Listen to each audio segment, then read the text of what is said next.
नमस्कार. आज मी आपल्याला कोळंबी माशाची बटाटा घालून झणझणीत अशी आमटीची रेसिपी दाखवणार आहे. कोळंबी साफ करून घेते.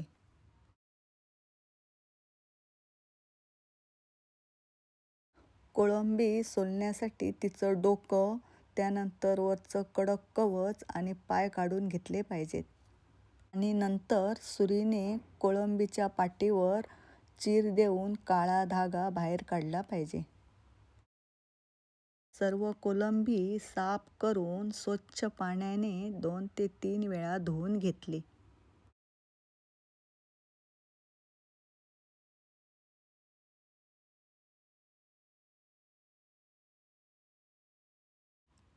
कोळंबीला अर्धा चमचा मीठ,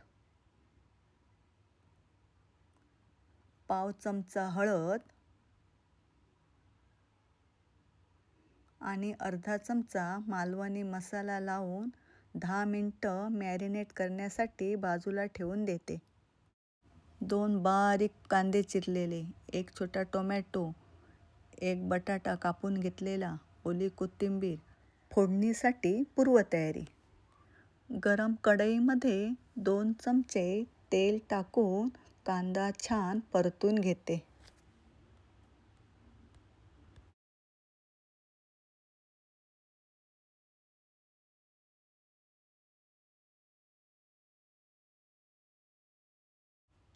कांदा छान भाजत आला.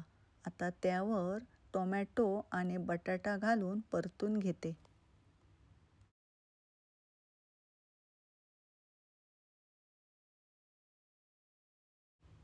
आता अर्धा चमचा मालवणी मसाला घालून परतून घेते.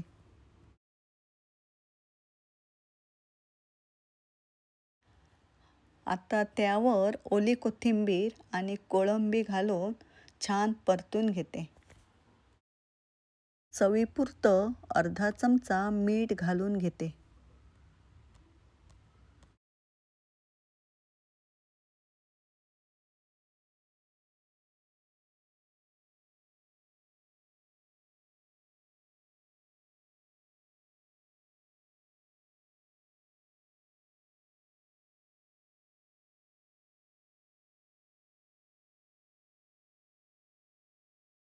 2 मिनिटं वाफेवर ठेवून अर्धा ग्लास पाणी घालते.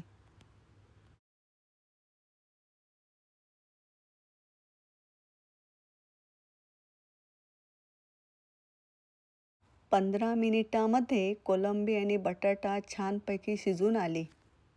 इकडे कांदा खोबरं भाजून त्यामध्ये आलं लसूण ओली कोथिंबीर घालून वाटण तयार केलेलं आहे. आता हे सर्व वाटण आमटीमध्ये घालून आमटी छान परतून घेऊया.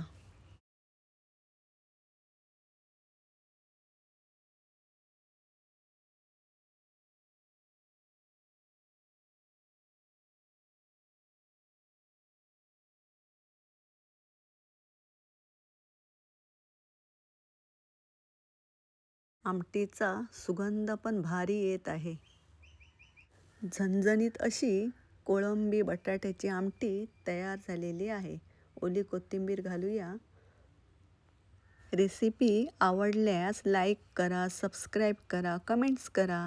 रेसिपी पाहिल्याबद्दल धन्यवाद.